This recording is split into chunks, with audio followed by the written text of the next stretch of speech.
Praise the Lord. ஆண்டவர் இரட்சகருமாக இயேசு கிறிஸ்துவின் நாமத்தினாலே உங்களுக்கு என் அன்பின் வாழ்த்துக்கள். சந்தோஷமா இருக்கிறீங்களா? எங்க பாஸ்டர் சந்தோஷமா இருக்கிறோம். எங்கள் வாழ்க்கையில் இருந்த எல்லா நம்பிக்கையும் இழந்துட்டு நாங்கள் நிற்கிறோம். எங்களுக்கு இது நடக்குமா நடக்காதான்னு தெரியல. இது வரைக்கும் எங்களுக்கு இருந்த நம்பிக்கை போயிடுச்சு, இனி என்ன செய்ய போறோன்னு தெரியலன்னு ஒரு கலக்கத்தோடு இருக்கிறீங்களா? இன்னைக்கு எசப்பா அவங்க கூட பேசுறார். அப்போஸ்தலனாகிய பவுல் ராயனுக்கு அபயமிட்ட பொழுது அவனை கப்பலிலே கொண்டு போகிறார். பவுலடிகளை கொண்டு போகும்பொழுது அந்த கப்பலிலே ஒரு இயற்கை சேதம், கடுமையான புயல், கடுமையான மழை, எங்கு பார்த்தாலும் இருள். வாழ்க்கையில இனி என்ன நடக்க போகுது என்று தெரியாத ஒரு சூழ்நிலை. அந்த சூழ்நிலையிலே நடந்த ஒரு வார்த்தையை உங்களோடு கூட பகிர்ந்து கொள்ள விரும்புகிறேன்.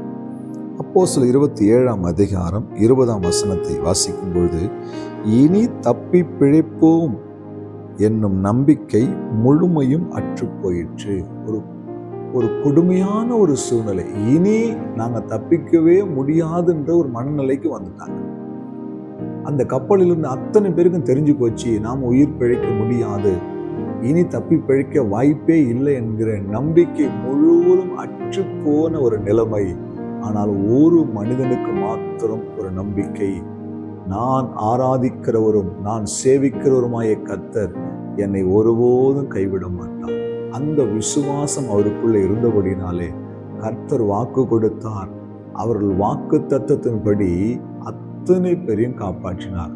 அந்த அதிகாரத்துடைய கடைசி வசனங்கள் வாசிக்கும் போது அத்தனை பேரும் தப்பி கரை சேர்ந்தார்கள். ஒருத்தர் கூட ஜீவன் எழுந்து போகல, பாதுகாப்போடு கூட கரை சேர்ந்தார்கள்.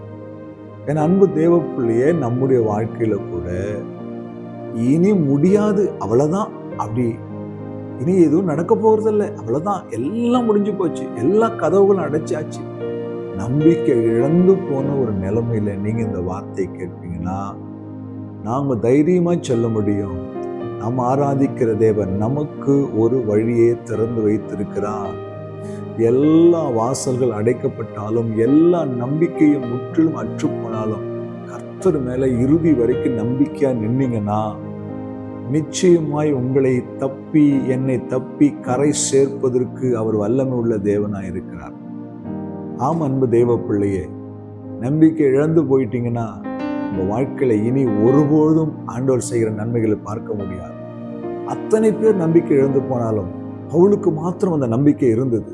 என்ன நம்பிக்கை? என் கர்த்தர் சொன்னாரு, ராயனுக்கு முன்னாடி நிப்ப, ஆண்டவர் சொல்லிட்டாரு நீ அங்க நிப்பன்னு. அப்படின்னா அந்த இடையில வர இந்த போராட்டங்கள்லாம் எதுவும் தடுத்து நிறுத்த முடியாது. அவர் சொன்னதுதான். ஆண்டவர் உங்களுக்கு வாக்கு கொடுத்துட்டாருன்னா அந்த வாக்குத்தத்தை நிறைவேறுகிற நடுவுல இப்படிப்பட்ட புயல் வரும், காற்று வரும், இருள் வரும், கடல் கொந்தளிக்கும், எல்லாம் நடக்கும். ஆனா நீங்க தைரியமா சொல்லலாம், எனக்கு வாக்கு கொடுத்தவர் உண்மை உள்ளவர், அவர் நிச்சயமா என்னை கொண்டு போய் சேர்ப்பார் என்ற அந்த ஒரு நம்பிக்கையோடு கூட நீங்க ஓடும் பொழுது நிச்சயமா எல்லாவற்ற சூழ்நிலைகளையும் மாற்றி கர்த்தர் உங்களை கரை சேர்க்க வல்லவராயிருக்கிறார். பவுலை மாத்திரமில்லை, பவுலோடு கூட கடந்து போன அத்தனை பேருக்கும் கர்த்தர் இரக்கம் பாராட்டினார், ஜீவனை கொடுத்தார். பவுல் நிமித்தமாய் அவர்கள் பாதுகாக்கப்பட்டார். நீங்க நம்பிக்கையோடு இருந்தீங்கன்னா உங்களை மாத்திரமல்ல, உங்கள் குடும்பத்தையும் உங்களை சார்ந்தவர்களை கூட கர்த்தர் தப்பி வைக்கிறவராய், ஆசீர்வதிக்கிறவராய், மேன்மைப்படுத்துகிறவராய் இருக்கிறார். கண்களை மூடி இந்த வார்த்தைக்காக ஜெபிப்போமா? நீங்க ஒரு தீர்மானம் எடுங்க. ஒருவேளை நம்பிக்கை இழந்து போயிருந்தீங்கன்னா, ஆண்டவரே நான் உங்களை நம்புறேன்பா, எந்த சூழ்நிலையா இருந்தாலும் நான் உங்களை நம்புறேன்பான்னு நீங்க இப்போ ஒரு வாக்கு கொடுத்துட்டீங்கன்னா கர்த்தர் உங்க சூழ்நிலையை மாத்திருவாரு, கரை சேர்த்துருவாரு. ஜெபிக்கலாமா? அன்பும் இரக்கமுள்ள நல்ல ஆண்டவரே, இந்த வார்த்தைக்காய் ஸ்தோத்திரம் ஐயா. தப்பி பிழைப்போம் என்கிற நம்பிக்கையற்று போன நிலைமையில் இருந்த அவர்களை அத்தனை பேரையும் கரை சேர்த்த நண்பு தெய்வமே, இந்த வார்த்தை கேட்கிற பிள்ளைகள் உள்ளத்தில் நீங்க பேசி அவர்கள் சூழ்நிலையும் வாழ்க்கையும் மாற்றி கரை சேர்க்கும்படியாய் ஜெபிக்கிறேன். இயேசு கிறிஸ்துவின் நாமத்தில் பிதாவே, ஆமென். ஹல்லேலூயா.